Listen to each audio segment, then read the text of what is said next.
अब तक आपने देखा होगा कि सैटेलाइट सिर्फ फोटो खींचते थे, उन फोटो को धरती पर लाकर वैज्ञानिक खुद देखते थे और समझते थे कि कहाँ क्या है। इसमें बहुत समय लग जाता था, लेकिन अब पहली बार एक सैटेलाइट में आर्टिफिशियल इंटेलिजेंस लगा दिया गया, जो खुद सोचता है और खुद बताता है कि नीचे जो फोटो उसने खींची है उसमें से क्या हासिल हुआ है। ऑस्ट्रेलिया की कंपनी ने अंतरिक्ष में एआई सैटेलाइट भेजा और उसने जाने के 48 घंटे के भीतर ही बड़ा कमाल कर दिखाया। एआई सैटेलाइट ने लिथियम का एक बड़ा भंडार खोजा है। अब एआई तकनीक से लैस सैटेलाइट भी बन रहे हैं, अलग अलग देश इन्हें स्पेस में भेजना चाह रहे हैं और इसने लिथियम का भंडार खोजा है। लिथियम का काम क्या है, हम अपने दर्शकों को बता देते हैं।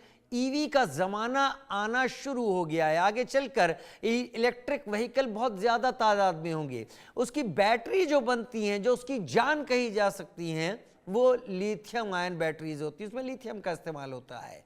लिथियम का बड़ा भंडार मिलना और वो भी कनाडा में ढूंढना, जो कि जिसका सबसे ज्यादा अब तक की बात चीन के पास थी, तो एक तरीके से चीन का वर्चस्व कम होगा।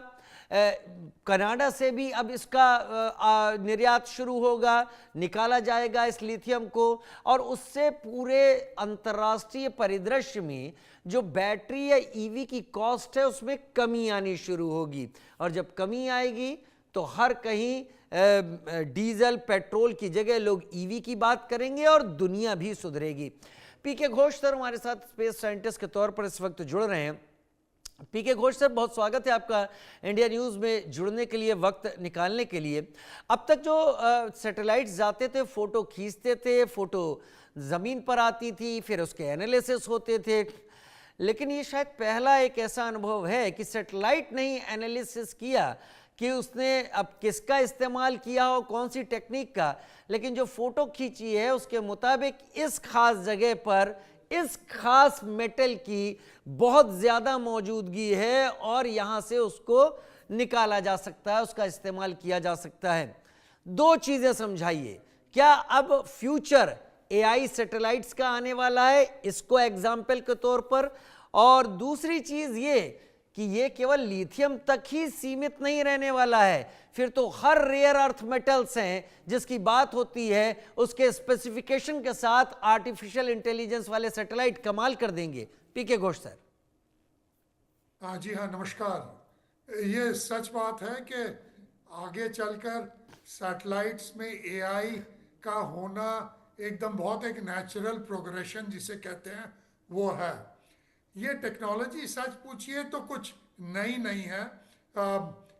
जापानी जाक्सा ने इसको 2018 में टेक्नोलॉजी, उनके जो यूनिवर्सिटी है उन्होंने डेवलप किया था और फिर नासा का एक कहते हैं कि सबसे पहला एआई सैटेलाइट जो है वो फीसैट था, जो वो अभी तक मतलब इस्तेमाल करते हैं और इसके कई लाभ हैं, लेकिन सबसे बड़ी लाभ अभी ये फ्री स्पेस का जो एक ऑस्ट्रेलियन कंपनी है, वो कनाडा के क्वेबेक के ऊपर उन्होंने ये फोटो खींचा, खुद एनालाइज किया, मतलब सैटेलाइट ने खुद एनालाइज किया, फिर कहा अरे देखिए यहाँ पर तो लिथियम है और काफ़ी मात्रा में लिथियम है और उन्होंने बताया। तो अभी क्या है कि केवल रेयर अर्थ्स का नहीं, एआई का इस्तेमाल सैटेलाइट्स कई बार करेंगे। सबसे पहली बात, ये अपने आप को रीओरिएंट कर सकते हैं स्पेस में, तो ये एआई का एक है। फिर सैटेलाइट्स का एक प्रॉब्लम होता है कि अगर ज़्यादातर क्लाउड्स या ज़्यादा है तो वो नीचे अर्थ को मतलब पृथ्वी को देख नहीं सकते।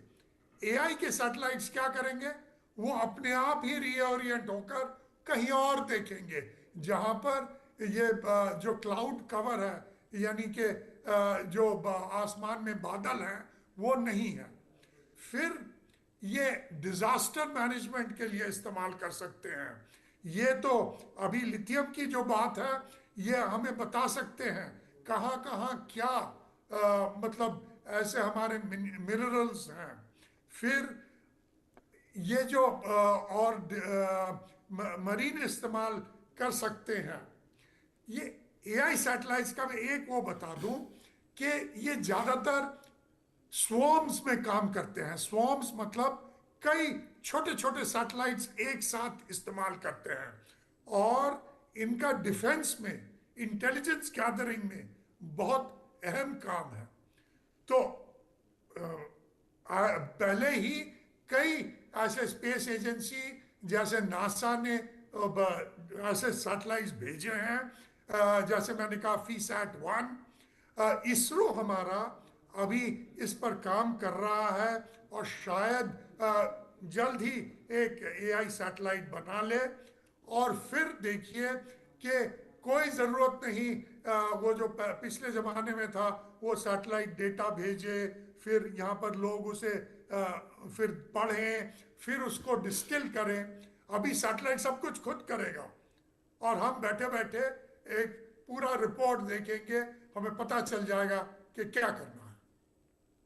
वहाँ पर वाकई हम पूरी रिपोर्ट देखेंगे, हमें पता चल जाएगा कि कौन सी चीज़ कहाँ पर है। लेकिन ये मेरे ख्याल से लिथियम तक ही बड़ी बात नहीं। खैर, ये एक ऐसी खोज हो गई है कि अगर एक्सकेवेशन पर यही चीज़ निकलती है तो ये साबित करेगी कि एआई ये काम कर सकता है। और अगर निकलती है तो रेयर अर्थ मेटल लिथियम, जिसकी प्रेजेंस चीन में बहुत है, फिर ये पूरे वर्ल्ड में जाएगा। इलेक्ट्रिक व्हीकल्स को ज़्यादा सपोर्ट मिलेगा, क्योंकि कम चाइना का स्ट्रैंगल होल्ड कम हो जाएगा।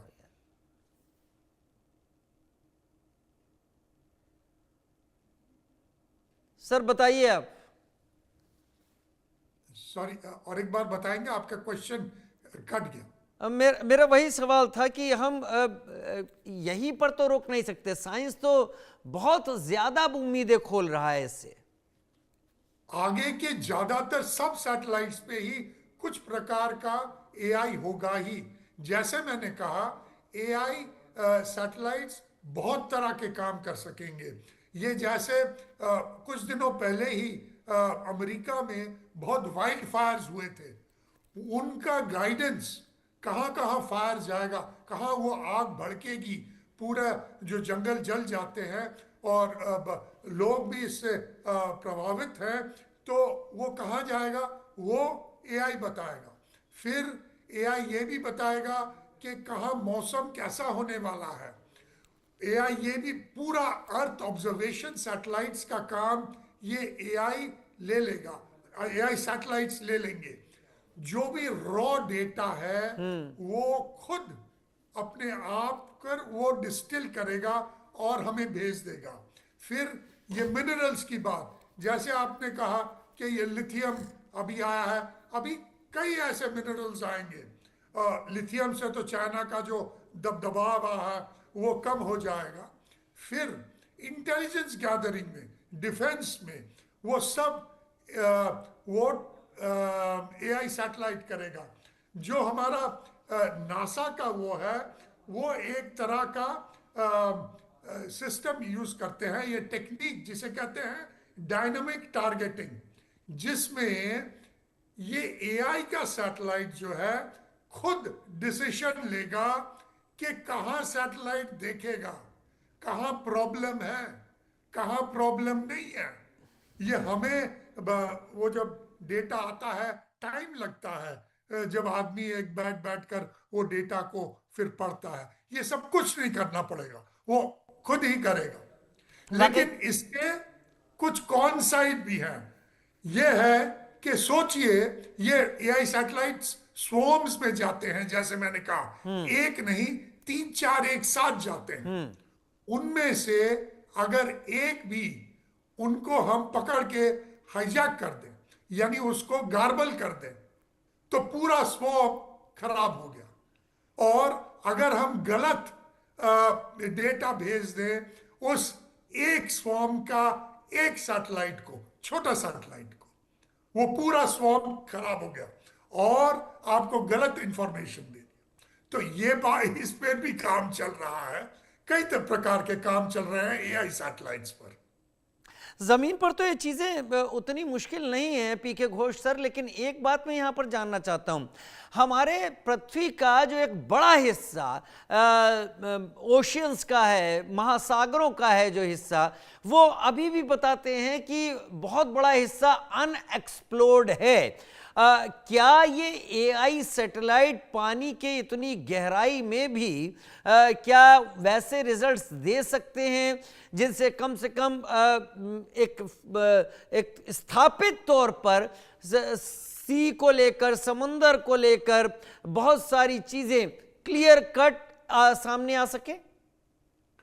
देखिए, ये तो एक फ्यूचर का नेचुरल प्रोग्रेशन है, क्योंकि सबसे बड़ा हमारा पूरे पृथ्वी में ओशियंस ही है।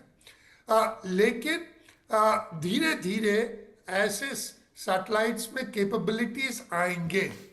अभी ये बहुत ही, जिसे कहते हैं, बेबी स्टेप्स ले रहे हैं एआई सैटेलाइट्स पर।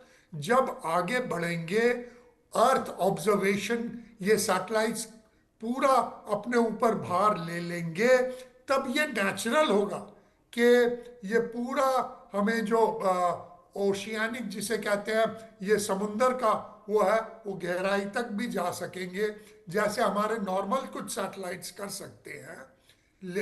लेकिन एआई का क्या वो है, मतलब है, एआई का मतलब है कि वो सैटेलाइट खुद डिसीजन ले रहा है, खुद अपने आप ही जो डेटा है वो प्रोसेस कर रहा है।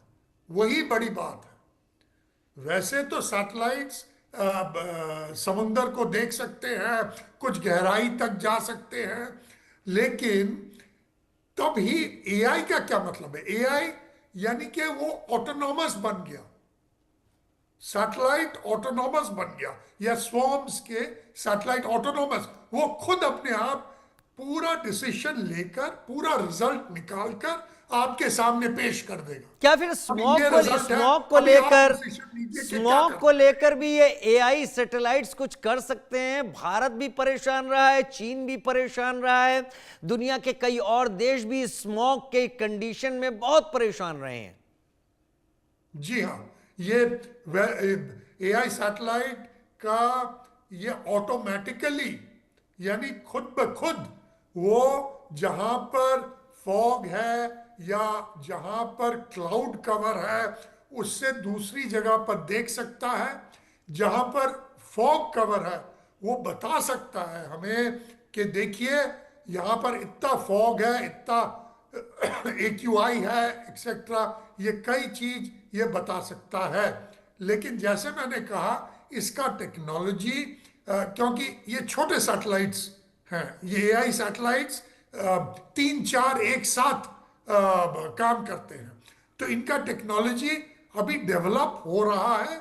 इसरो भी इस पे काम कर रहा है और नासा ने भी इस पे काफी काम किया है, यूरोपियन स्पेस एजेंसी काम कर रहा है। तो ये कैसे डेवलप होता है, ये तो जिसे कहते हैं आगे ही पता चलकर हमें पता चले। वाकई आगे पता चलेगा। प्रोफेसर घोष, बहुत शुक्रिया पीके घोष सर, समय निकालने के लिए, हमारे साथ जुड़ने के लिए इस चर्चा में। बढ़ते हैं आगे। पश्चिम अफ्रीका के बेनिन में तख्ता पलट की घटना हो